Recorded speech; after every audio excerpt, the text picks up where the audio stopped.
from my house, like, it's a Missouri ironweed, Vernanica, Missouri, Vermania, Missouri. So there's bags up here to spoons them out. Okay.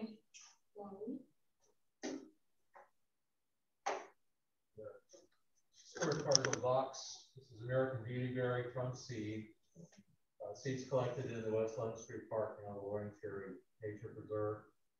Started these in the early spring. They're coming along quite well, and they bloom in the springtime. Little white flowers, good for bugs. And as fall goes on and they lose their leaves, there are bunches of light purple berries along the stem. And the fall migrants really go for that. And I'm not sure how much we get this year since these are newbies, but it's a really nice plant.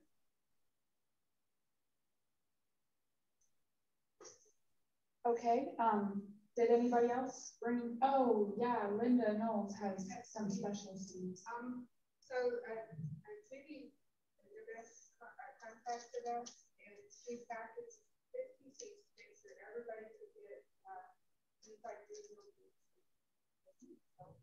and it's Milkweed for Monarchs and Memory of the Daughter. What's her daughter's name? Carissa and Dover-Schreed. Carissa and Dover-Schreed. Okay. So anyway, so these are special when So a lovely donation of green milkweed seeds for everyone on Zoom in memory of Carissa and Dover-Schreed. And then Susie Shapiro also very generously donated some seeds from her yard, and they're also over there. There's a lot of seeds from her yard, so thank you, Susie. If she's on seeds.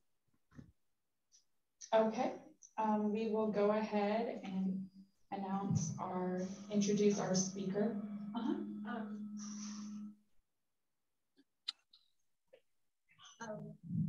I'm Susie Shapiro. No, that's wrong. Too shorter, right? I'm Andrea. I don't have a big voice, so okay. I don't need that. I'm Andrea, and Alan and I are going to try to fill in for Susie and try to coordinate the little snacks that we get here at the meeting. I want to ask anybody if you want to bring a snack with you when you come, you're welcome to, and we'll try to have a nice little snack. Not a meal, but just a snack because it is dinner time, right? Okay, thank you. Okay, yes, and thank you so much, Andrea and Alan, for doing the hospitality. Oh, we are looking for volunteers for Wildscapes workshop, so please, if you're interested in volunteering, contact Mark Crowdy at, what's your email? I'm here. I'm also he's standing in the back, so just see him. Thank you. Planning is both day up, right? Yes. Planning and day up. Oh, yes, we need volunteers for the planning committee as well. So if you're interested in helping us organize it, definitely get with Mark as well. All right, so we have a very renowned, very special speaker this month. We're very honored to have Dr. Merriwether Vorderbruggen. Did I butcher that? There's no wrong way or right way.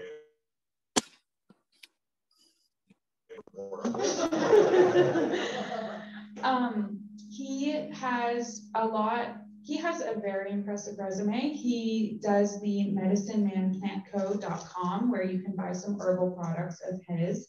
Foragingtexas.com is also his website. It's a very valuable resource if you're looking to start foraging. It has a lot of great information on foragingtexas.com.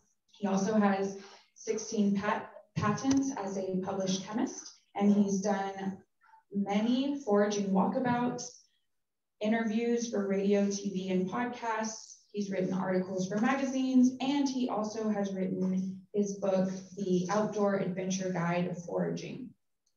And we'll go ahead and just let him take it away. So give a warm welcome for Dr. Mark Vorderbruggen.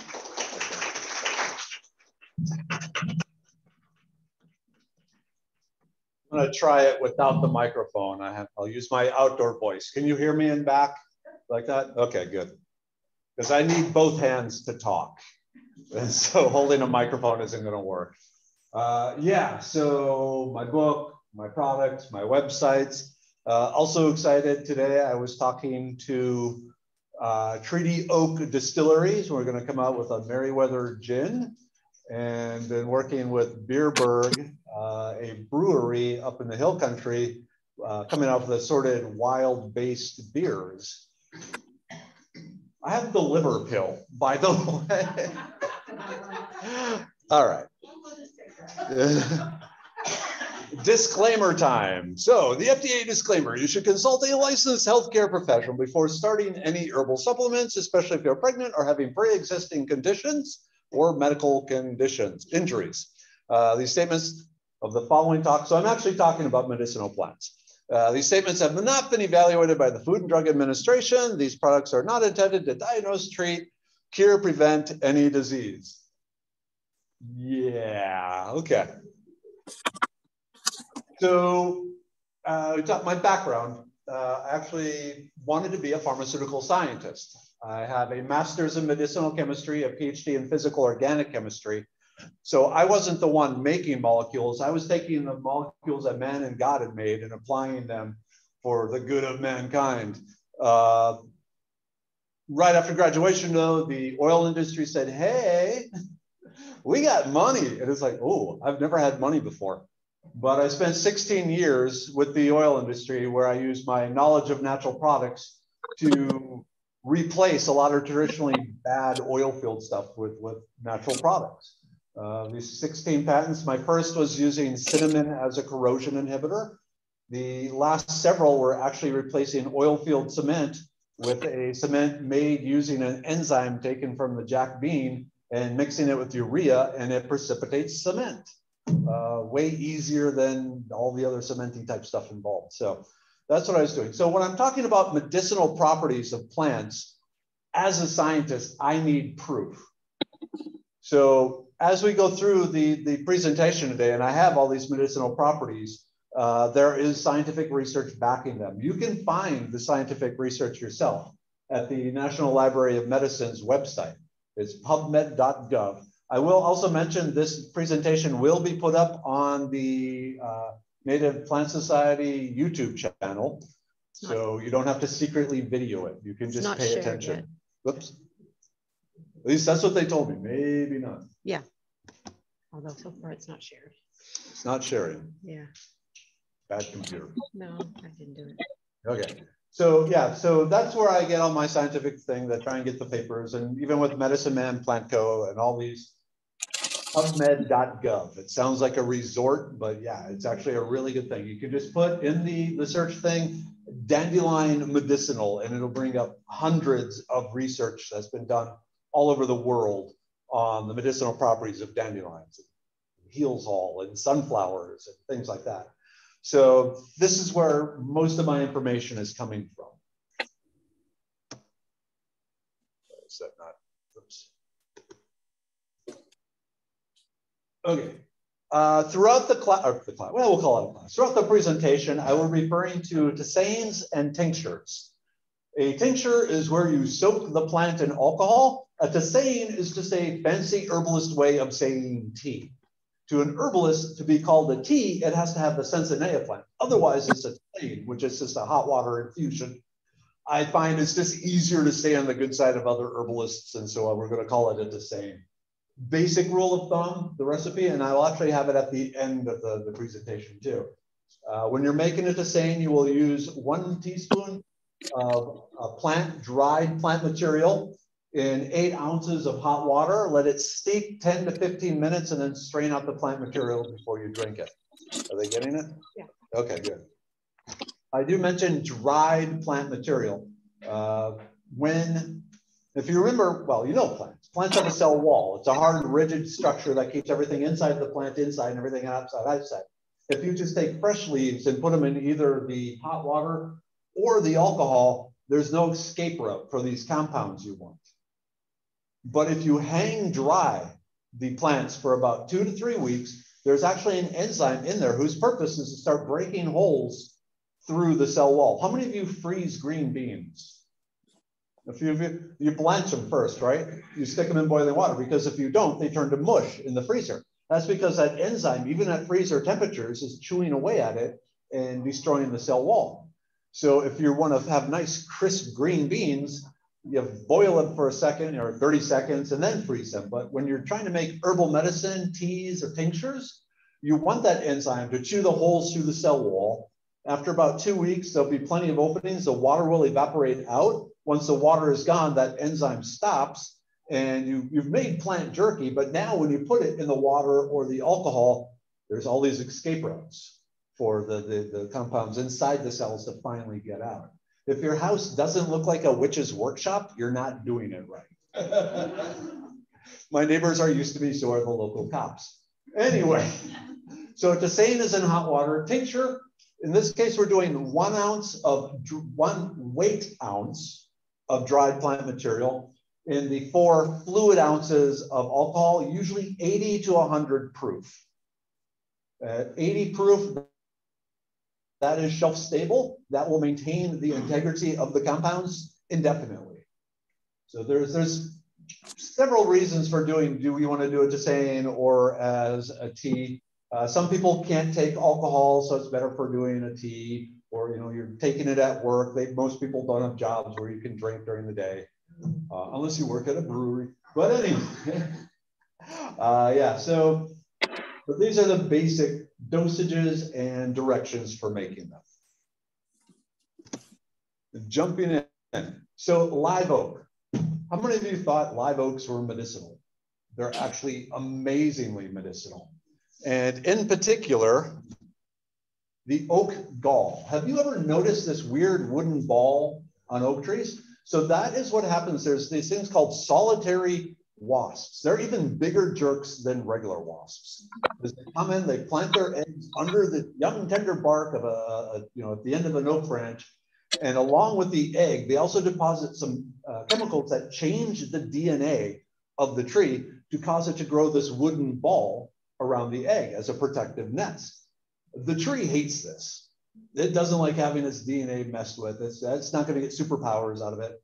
So it starts pumping all sorts of chemicals into that oak gall to try and kill the gall.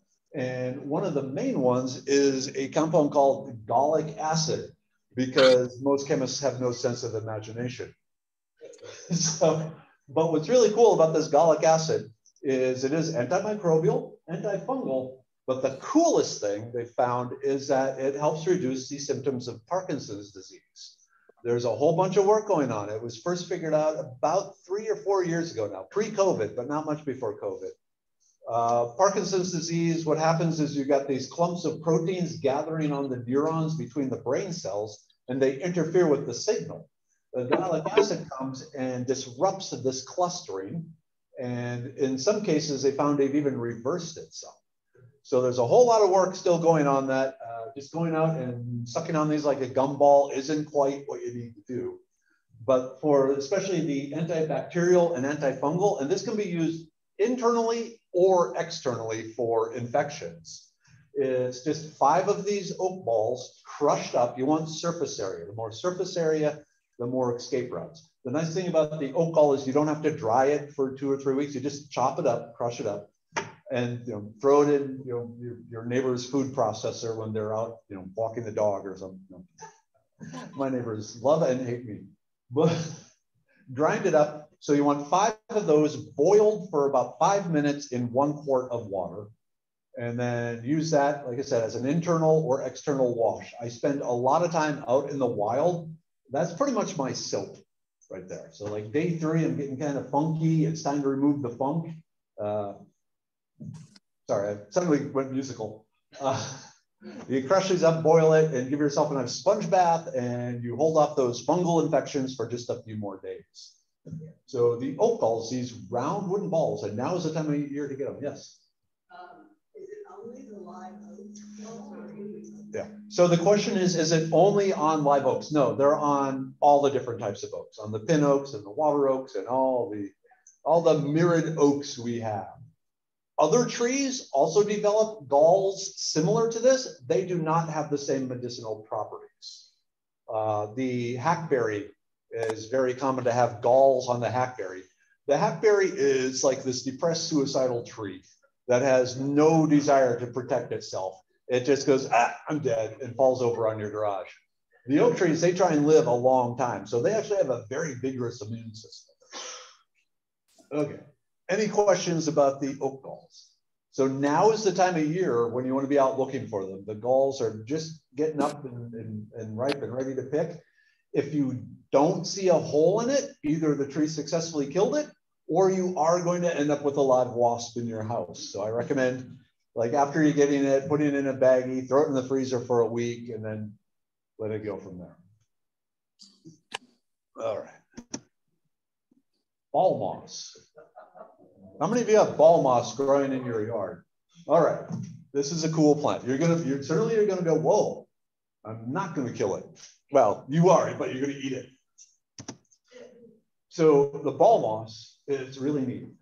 Jamaican ball moss is one of the names for it. One of the ways medicinal chemists try and find new medicinal compounds is they study a culture that has been shown to have reduced incidences of something, some sort of health issue. In Jamaica, it turns out this actually cancer rates are lower than normal. And after years of study, they tracked it down to the ball moss. The ball moss is snack food. It tastes like celery. You got lots of celery growing in your trees, a little peanut butter or in dressing, things like that. It's really good. It's anti-cancer. There's all sorts of amazing research on it. So with the leukemia, melanoma, neuroblastoma, basically all the different ones. I ran out of space. I got bored. I get bored easily. And I said, okay, it's like what, 8 there? Yeah, that'll be good. It covers all the major ones. I'm not going to say this is going to cure cancer. I'm not going to say that this will 100% prevent it. But there's a lot of great research out there that including this in your diet drastically reduces the incidences of cancer. Like I said, you use it wherever you would use celery, in soups and stews and dressing, mixed with peanut butter, slapped on a Ritz cracker, just nibbling it as you go. Most people, when they see it, they are afraid it's killing the tree. It's not a parasite, it's an aerophyte. It's getting all its nutrients from the air. It's in the bromeliad family. So it's like, it's related to the pineapple. It doesn't taste like pineapple. Too bad. Yeah, there'd be a big market for it. It's like Texas pineapples. But yeah, the ball moss, it's a great thing. If you have it on your tree or in your neighbor's tree, add it to your diet. If you anyone here make sauerkraut or kimchi or anything like that, you can throw it in there. Okay, now we're going to go to the hill country for the agarita. But if you have the Oregon grape in your landscaping, I know Oregon grape is not native to Texas, so you're all making the cross signs on it. But the agarita it does not grow here very well. This is another great, great, great plant. So the leaf, the little tri-sharp leaf, it's very potent anti-nausea. So if you are car sickness, motion sickness, seasick, hungover, things like that, again, you want to use the dried leaves, let them dry for 2 or 3 weeks so you have those escape routes. So then you just put a teaspoon in your water bottle when you're driving down the twisty roads and getting motion sickness, help it with that. You're probably going to add some other stuff in there because the flavor is medicinally herbal. And it's an acquired taste, I would say. If you've ever looked at the wood of the agarita, the inner wood, and especially the roots, it's this deep, deep yellow color. This yellow color is due to a chemical called berberine, and berberine is absolutely amazing. So berberine, antimicrobial, so it's really good at killing bacteria, including some of the MRSA, the multiple resistant type 1. So there's some really good research on that. Antiviral, it works on what's called the interleukin process. The easiest way to think of it is, so when viruses are trying to get into a cell, they bind first to the surface of the cell and then they stick a probe in, like the nose of a camel, and then the whole virus goes in, or the DNA gets injected into it. The berberine seems to like dogpile on the viruses when they're connected to the cells and prevent them from injecting their DNA or RNA into the cells. That's a good thing. Reduces blood sugar, in particular, reduces insulin resistance. So the type 2 diabetes, one of the issues is that your body no longer responds to insulin. And so it's been found that the berberine helps reset the body so that insulin goes back and starts working the way it was supposed to work. It also helps with some of the enzymes in the liver that help prevent the formation of a fatty liver. It increases the high density lipids. Those are the good, the good cholesterol stuff, without doing anything to the low. So if you have low density lipids, you still got some other issues going on, but at least it helps increase the high density lipids, which are the good ones. And then it is anti-cancer. So I just copied one of the articles, the table there. So what do we got? We got thyroid, we got ovarian, we got squamous carcinoma, pancreatic, everything. So it has been shown to work, reduce, like I said, we can't say 100% prevent, but drastically reduce the likelihood of a cancer and help you fight cancer. And I'm also not saying do this instead of chemotherapy, because my lawyer said do not say that. And if I had cancer, I would be doing both. One thing. Pardon me. Oh, okay, so the berberine, this particular molecule, it is not water soluble. So you do have to put it in alcohol. It's very alcohol soluble. It also has a kind of a unique, somewhat bitter flavor. So if you know anything about cocktails where you would use a bittering agent, it's actually, I just have a bunch of swizzle sticks made of the yellow wood. Can I go back? I can't go back. And I just, for my nightly medicinal cocktail, I use the berberine, or well, the egg swizzle stick and just swirl it around 30 seconds, timing it patiently. And then using that instead of the other normal bitters you would use in a cocktail. I will say if you were giving it to your friends, you want some of the more dark alcohols, because the lighter alcohols do pick up a very yellow color that yeah, you need to make sure they trust you. But yeah, the darker colors works very well. One of the research I did put in here, because it just came up again recently, so aging. In your DNA, you have at the ends of the DNA, long strands of what's called junk DNA. Most of the DNA, well, actually only about half of the DNA is in charge of building stuff or controlling stuff in your body. The other half was just junk. They couldn't figure out what is the purpose of this. The latest theory is that stuff at either end of the DNA, it's like the crumple zone on your car. You have all sorts of stuff that's trying to damage your DNA, and it has to get through this junk DNA before it can damage the good DNA. And so they think this junk DNA is just there, like I said, to kind of get chipped away until it can get to the good DNA. There's been some really interesting research that shows that the berberine helps protect that junk DNA from getting damaged. And the question, oh, what? So, okay, good, I got crumple zones. A lot of the outward effects of aging, they're also correlating to the length of those crumple zones. So young, healthy people, they got these big, long, they're called telomeres, the junk DNA. But as they get broken down, they're less protective. And so a lot of the effects of aging come from damage to the DNA. And so there's a huge culture of people now that are trying to achieve, if not immortality, just Malthusian levels of age through daily doses of berberine. And if you can do it in a cocktail, the immortal old fashioned, I'm down with that. So really, really, really good plant. Like I said, trying to grow it here in Houston, not much luck. But if you're willing to bend the rules some, the Oregon grape is another one that's in the same family that also has the bearberry. Are you not? Oops. Okay, horse mint. We actually, someone brought seeds in for the horse mint, so now everybody's going to be a mad dash for them after this. This is actually the plant that made me famous. So around 2017, a call went in to the Pearland Police Department that, hey, there's a bunch of marijuana plants in this park here in Pearland. And the cops sent some people out and they started tearing up the plants. And then night fell and they said, well, we'll get the rest of the plants tomorrow. The next morning, a new set of cops go out and they say, there's no marijuana here. What it was horse mint.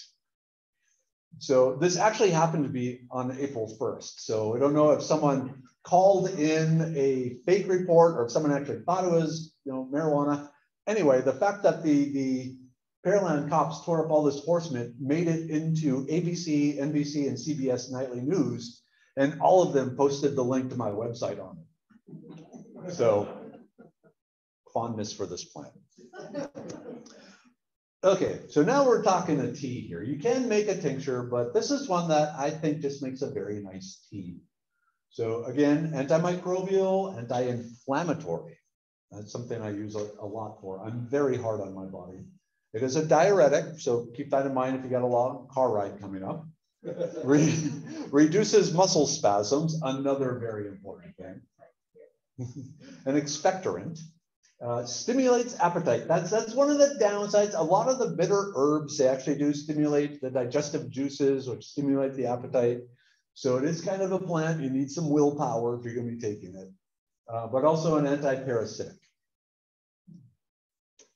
There is actually, so there's the Monarda puncta. There's also the purple one that is the Citra something. Yeah. So they both have the same powers. The horse mint is slightly higher. Its main component is eugenol, which is also the chemical in oregano and thyme. I will say that if you make the tea too strong, it does kind of smell and taste like a sweaty horse. Again, it depends on what you're into, I guess. But it's just a very nice one. I was sniffing the seeds over there earlier, and yeah, the whole plant, even after it dies, it retains the eugenol for quite a while through the winter and into the spring. So all parts of the plant, the leaves, the stems, the flowers, they can all be dried and made into it. I also use it as a replacement for Italian seasoning. So the dried plant, the whole plant, and throw it on my pizzas on Monday night as pizza night. Just use it in place of the Italian seasoning. It's very good. Spreading, I mean, it's in the mint family, so be ready for it. But one of the nice things is it really does like full sun around here too. So it can handle, the Texas summer. It looked great this year.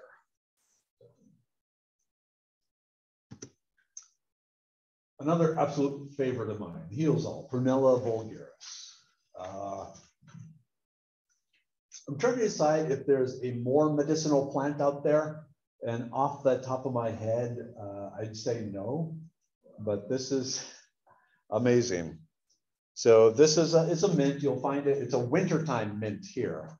So usually by May it's done, but all through the winter it's all nice and green and spreading vigorously. It likes shade. It likes moist areas.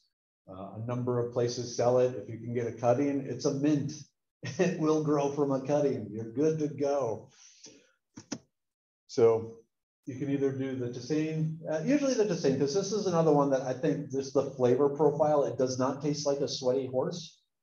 So, it's like a very nice horse. No, but it's a wound healer, and one of the really cool things. So in the case of a wound healing, you can make a tisane out of it, soak a gauze pad with it, and then put it on the wound.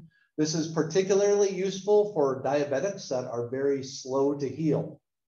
So if they have wounds on their feet or other extremities that are not healing, either a poultice or just a gauze soaked in the Healsol tisane 3 times a day, 10 minutes, 10 minutes 3 times a day has been shown to do wonderful things for speeding up the healing of hard to heal wounds. That alone is great. It also prevents infection of the wounds because it is antimicrobial. It is antiviral. It stops bleeding. Normally, yarrow is one of the main plants used to stop bleeding. This is as good as yarrow, especially as a poultice. If you cut yourself in the garden, you crush up a leaf, slap it in there, and it immediately causes the platelets to form and clog everything up again. Stimulates bile, which is another way of saying it will stimulate appetite. So everything has a dark side to it. Make sure you hide the Girl Scout cookies, I guess. Unless you support the Girl Scouts, but yeah. So there's a whole bunch of anti-cancer research. I'm not even gonna put that up anymore, but the same sort of things. In particular, more of the tumor type cancers. There's been some really good results on that. Hashimoto's disease. It's a very common autoimmune disease of the thyroid, which basically the body attacks and starts destroying the thyroid and prevents the thyroid from doing all sorts of really important thyroidic enzymatic type stuff. And so the Healsol has been shown to help reduce the symptoms of the Hashimoto's disease. Before I started Medicine Man Plant Co., I did not realize how many people have autoimmune disease. And in particular, the Hashimoto's is a big one. Also, there's some really good research. It's fairly preliminary at this stage, but it's looking like it also helps with diabetics. The exact mechanism has not been elucidated yet. They're not sure if it helps with the insulin resistance or if it interferes with the body's absorption of sugar or binds with the sugar. There's different ways of stopping sugar from getting into your blood, leading to diabetes. They know it's doing something, they haven't quite figured out what yet. So this is it grows great in Houston. If you have a wet, shady area in your yard, get ye to the medicine chest. Well, medicine flower bed. Okay, prickly pear cactus. After reading up the medicinal properties of this, I have a half cup of prickly pear cactus in my omelet every morning, because this is another amazing thing. So I talked about with the ball moths when they realized there were reduced incidences of cancer in Jamaica. The same thing happened in the American Southwest. They found that the incidences of cancer was much lower. And what was really unusual about it is anyone who moved there and lived there at least 10 years, their incidences of cancer dropped too. So at first they were thinking maybe it's a genetic thing, but lots of research went into it. They finally tracked it down to the prickly pear cactus. One of the studies, it was really interesting. The study was supposed to be a 3-year study. They had 100 people that had kidney tumors, bladder tumors. After you surgically remove a bladder tumor, it's very common for it to grow back. And so they took 100 people that had the bladder tumor removed. 50 of them got a placebo, 50 of them got capsules of freeze-dried prickly pear cactus. I said the test was supposed to go 3 years. After 18 months, the researchers actually stopped it and said, we can't keep this going, it's immoral. Because 30% of the people getting the placebo already had signs of tumors coming back. None of the people with the cactus were having any signs whatsoever. Colon, intestinal, liver, carcinoma, prostate, breast, melanoma, and more. Especially the tumor type cancers. There's something in it that screws up the body's ability to screw you over. That's pretty nice. So and just a half a cup, you don't even need a half a cup every day, but one of the other benefits, reduces blood sugar. So prickly pear cactus, they're slimy. You might have known, they're a little on this there, so that mucilage, the chemical structure of it is very good at binding to sugar and holding it very tightly and only slowly giving it up, if at all. Which means when you're eating anything with sugar in it or anything with starch, the starch is just a bunch of sugar molecules linked together. when you include slimy foods like okra, like prickly pear cactus, like wild violets, they bind to the sugar and drastically reduce the amount you're getting in your blood. So it's a great way of controlling blood sugar, slimy foods. So the slime can also work as an aloe vera replacement for soothing skin. Aloe vera doesn't have little prickers on it, so most people choose that, but you can use the slime as an aloe vera substitute. If you get like the thornless cactus pads, things like that. But this is a great plant again, and they tested a bunch of different species of it, and they all seem to have it in the pads and in the fruit. It doesn't matter if it's cooked, it doesn't matter if it's freeze dried, as long as you're taking it, several times a week, which is really easy to do, especially here in Texas. I highly recommend find a nice prickly pear cactus pad and add it to your garden. If you don't want to do that, the Goya, that's what I get, the jars of the Napolis, excellent. Buy it at Fiesta. Pardon? Buy it at Fiesta. Yeah, that Kroger. I'm a Kroger shopper. How did little pieces like 3 medium-sized pieces and something? My There's, understanding that the mucilage in the plants is the same as what lines here. okay, so the question is the mucilage from the plants the same as what lines your digestive tract? Not exactly chemically, but it's close enough. It also helps soothe and repair the thing. So just to go sideways, in the gut pill, one of my products, it has marshmallow root, which is similar to slippery elm as far as a mucilage. It also has the calendula flower, which helps. So if your mucosal layer gets damaged, then your digestive juices and your enzymes can start attacking the tissue underneath, and all sorts of bad things happen. And so the calendula helps repair that damage, and then the marshmallow root mucilage seals it over. So plasters it up, you're good to go. But I didn't say that. Okay. Purslane, another favorite of mine. This is, if you can't grow purslane in Houston in the summer, hang out with someone else here and just, because even this year, it is growing in the sidewalks, it is growing in the driveways, and it is amazing. And it doesn't just have to be the weed one. If you go and get the stone crop, the other Portulaca. Catholic, I'm always afraid of doing Latin because I know a demon is going to pop up. It's the scientist in me. So the leaves, the stems, the flowers are all edible. You can eat it raw, you can throw it in salads, you can chop it up and put it in an omelet, you can put it in curry, you can put it in stews, you can put it in stir fries. You can strip the leaves off and just take the yellow stems and pickle those using the pickled okra recipe. And what you get is it looks like a jar of worms. But if you have like in-laws or someone where they've invited you over for dinner and they say, yeah, just bring whatever, and you really don't ever want to be invited back, hey! Which is why now I'm only allowed to bring like sealed cans of soda. The June bug surprise did not go over well. Okay, so the purslane, it is neuroprotective. Well, the purslane is loaded with the omega-3 fatty acids. Normally you get the omega-3 fatty acids from fish oil or animal fats. It's very rare to have a plant version of it. So the purslanes and the Portulaca are loaded with it. So it helps with the brain. So you have what's called a myelin sheath that encompasses the neurons connecting the brain cells. And that's made out of several things, but omega-3 fatty acid is one of them. So you need it just to protect your nerves and help the proper signal transmission down the neurons. Slightly antimicrobial. It is anti-diabetic. Mechanism yet is not known on that one, on the anti-diabetic. It's not really a mucilaginous plant, so I don't think it's doing that.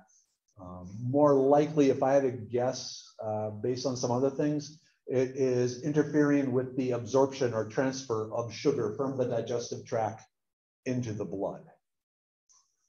Antioxidant, we always need antioxidants in our life. A good way to think of antioxidants is just anti-cancer.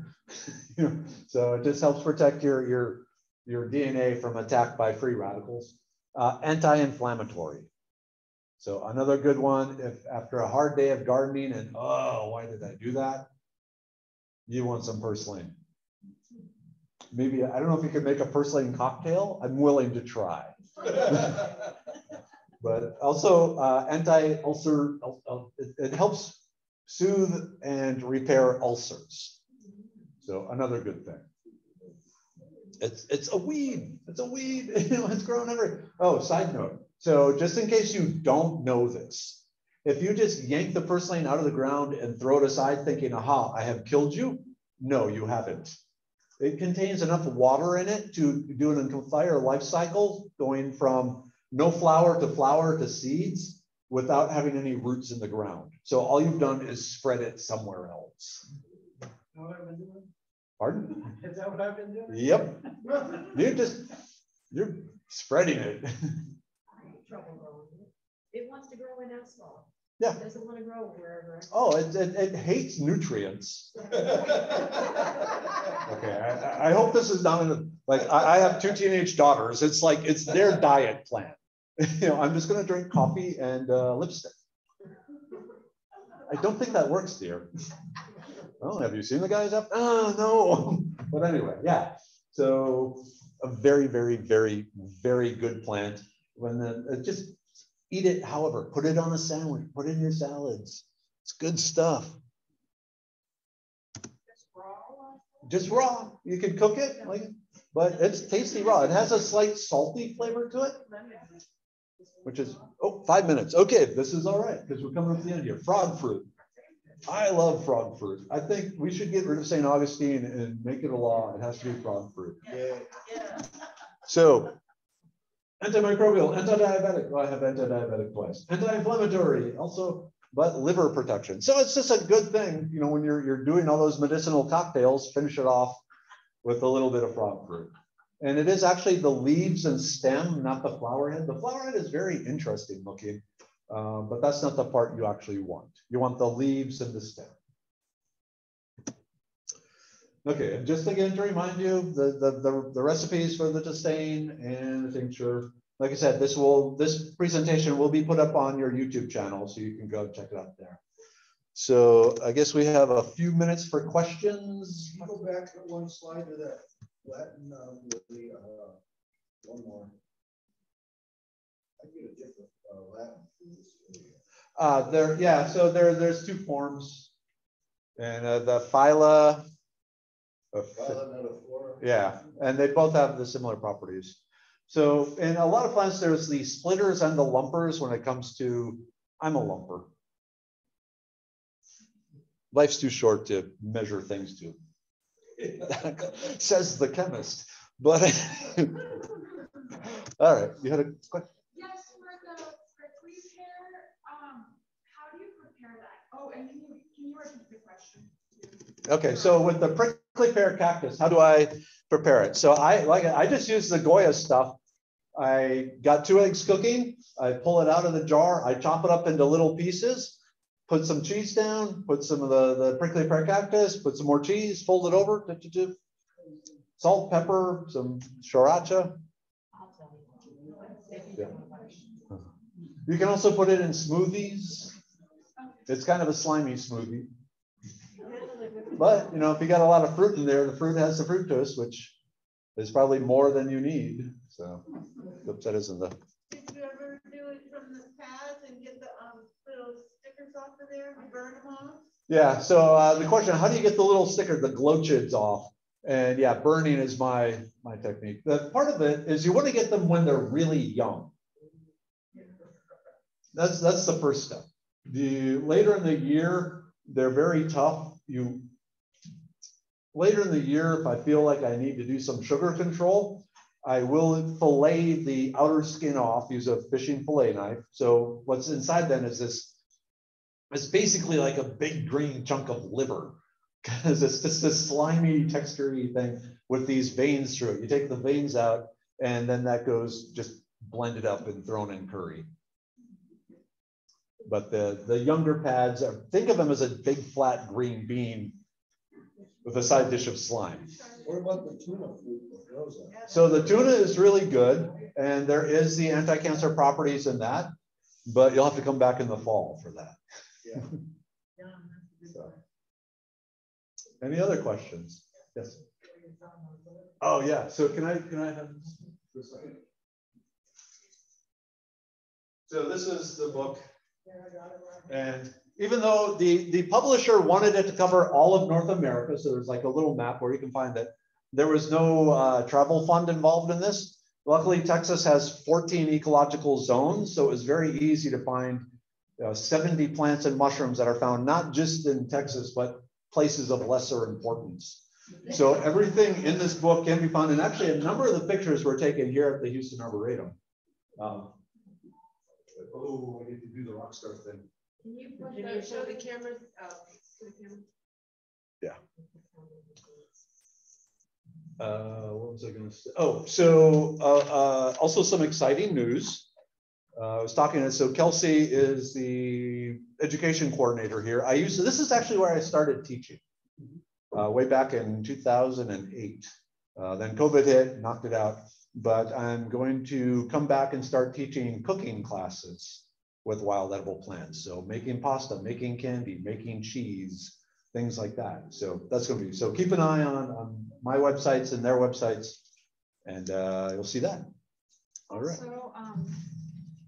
Also, if you go to our website and you click on the picture of his book, you can buy it, I think, just from Amazon. I think that's where you. Yeah, so you can get it from Amazon and Medicine Man Plant Co. Oh, okay. If you want an autographed one, go through Medicine Man Plant Co. and let me know you want it autographed. Big head. But great. Any more questions? Oh, do you want that one? We got a Zoom question. Would Spanish moss have the same properties as ball moss? Okay, great question. Would Spanish moss have the same properties as the ball moss? Preliminary studies say yes. It hasn't been researched as much, but it's looking like it is good. The thing to remember about the Spanish moss is it's also very likely loaded with chiggers. Yeah, so to handle that, you get a fire going, and then you get some smoky green leaves on it, like American beautyberry. You drape the Spanish moss over a stick, hand it to your friend to hold in the smoke while you're sitting there with your camera.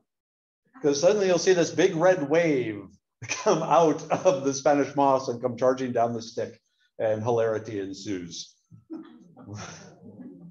We had a very cruel Boy Scout troop. Any other questions? What's your favorite plant? Medicinally? Yes. Prickly pear cactus. What's the picture? Based on, the most edible one. yeah, on my personal family history. It's something that's very important, both to me and my wife. So even more so for her. But yeah, but otherwise it's like, you know, what's your favorite kid? Which I don't answer that in public. But. Can you use any of these like pads of this cactus just topically, or do you put it in like a tincture? So are you talking use it topically on, say, a skin cancer? To my knowledge, that has not been researched. It's all been consumed. Because a lot of it was, that's what was going on. They were eating it. And there's something that works inside the body. Who knows? It takes me a while to sign my name. It's a very big name. Okay. I think it was Linda's pen. Can I see a copy to put it on the Zoom? They're asking to show it again, but it's probably easier to type the name of it. So yeah, the Outdoor Adventure Guide Foraging.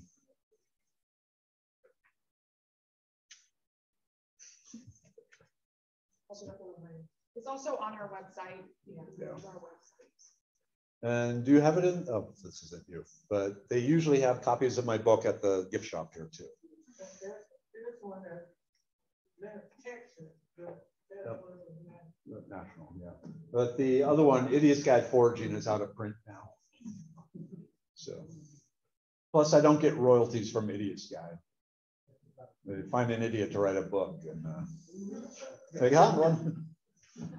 All right. Otherwise, yeah, I'm easy to find on social media. On Foraging Texas is the Facebook page. Merriwether Forager is the Instagram, and then Medicine Man Plant Co. and MM Plant Co. on Facebook. So every day I'm posting medicinal stuff and trying to get food stuff in there and other interesting. As I dove into, I went from like the chemist who looks at molecules to the whole plant, to the ancient plants, to ancient humans. And I quickly realized that a lot of modern health issues are due to the fact that we are maladapted for the modern world. The world we evolved to fit in is no longer around. And so along with the herbal medicine, I also try and get people to incorporate caveman activities into their life, for their brain and for their health. And it's actually very simple to do. Whole nother. What about your Facebook Live? So I used to, well, okay, actually, egotistical. So I used to do what was called Merriwether's World, which was, I did 100 episodes of that. It was a live thing on Thursday evenings, talking about science and plants and things like that. Then I did the donut shop at the beginning of the world, which was a morning thing. Now I started up what's called I Drink and Know. And what it is each week, Tuesday night, 6 to 7, I interview someone at a bar. Yesterday, Thursday, this last week, it was Jill Bouillon, the executive director of the Bayou Land Conservancy. Next Tuesday, I'm actually going to interview my most interesting mentor or mentoree I ever had. He didn't want me as a mentor. He asked me to be his company nemesis and try and destroy him at every move. And we had a great time, but it made him stronger. He, you know, like Conan pushing the wheel and didn't want a kid. But I'm having a chiropractor on. I'm having Dr. Michael Berg, just random, cool, interesting people, usually with some sort of natural bend. So that's Tuesday nights on the Foraging Texas Facebook page. There. Yes. Can you give one example of the caveman activity? Yes, juggling. Juggling. So, oh, how much time can I talk? We just have to be out of here at 9. Yeah, we got time. You thought I said 5 minutes? Okay, I can do this. I can do this. All right, so we have to go back about 40 million years. And a series of primates discovered that if they kill little fuzzy bunnies with rocks, they get to eat the brain and other parts of little fuzzy bunny, and it's really nutritious. And so at first it was just like trying to sneak up and hit the rocks. One of the side effects is it was both the males and the females were doing the rock bunny killing. The females usually had a child with them. The heart could be heard more loudly on the left side, so they carried the baby in the left hand where it could hear the heart, which would soothe it, so the baby was less likely to make noise, and then throw with the right hand. Over time, this led to the left-handed, right-handed thing of humans. All animals like dogs and parrots and all this stuff, they all have a preferred paw, claw, whatever, but only humans have, 90% right-handed and 10% left-handed. All the other critters, it's just 50-50. So you got that going on. But now throwing things at stuff, it requires very precise motor control. When you are throwing a rock at a rabbit running, you have 1/1600th of a second window to release that rock. If you release it before or after that 1/1600th window, you miss the critter, you don't get the calories. So we got this fine motor control down to the point where we can control our body to 1/1600th of a second. What's another thing we do that requires very precise motor control? Baseball. Talking. So yelling, screaming, but the part of the brain you know, they map out the brain. The part of the brain that controls throwing is right up against the part of the brain that can control speech. And what they feel is as we got better and better at throwing, we got better at speaking, which allowed us then to plan together, hunt together, develop the tribal bonds, and they do all sorts of healthy things. If you watch kids, they love throwing things at stuff. I mean, it's hardwired into us. You look like you got an Astro shirt on. I know you're throwing something when your wife isn't watching. So one of the things I try and get people to do is, okay, it's hard, especially for adults, to go somewhere and throw things at stuff. Now we got the axe throwing and things like that. Juggling. You are throwing to yourself, but you're still doing all that brain stuff. The end result is they found that it helps stave off dementia. It helps stave off attention deficit disorders. And it's also, once you've juggled for like 10 minutes, you're going to be a little winded, you know? So, you know, just something like that, learning to juggle is amazing health benefits physically and mentally. So I see people nodding. Your jugglers here. Using your non-dominant hand more also. Oh, yeah. You know, and you're using both hands and you're predicting, you're calculating, you're doing all this sort of stuff. So yeah, walking barefoot, walking on even ground. If you're taking a hot shower, you're damaging yourself. You should be taking cold showers, not just in like July and August, but all year round. We could talk an hour on that. But yeah. Okay. Okay, just shut me down now. I have a tendency.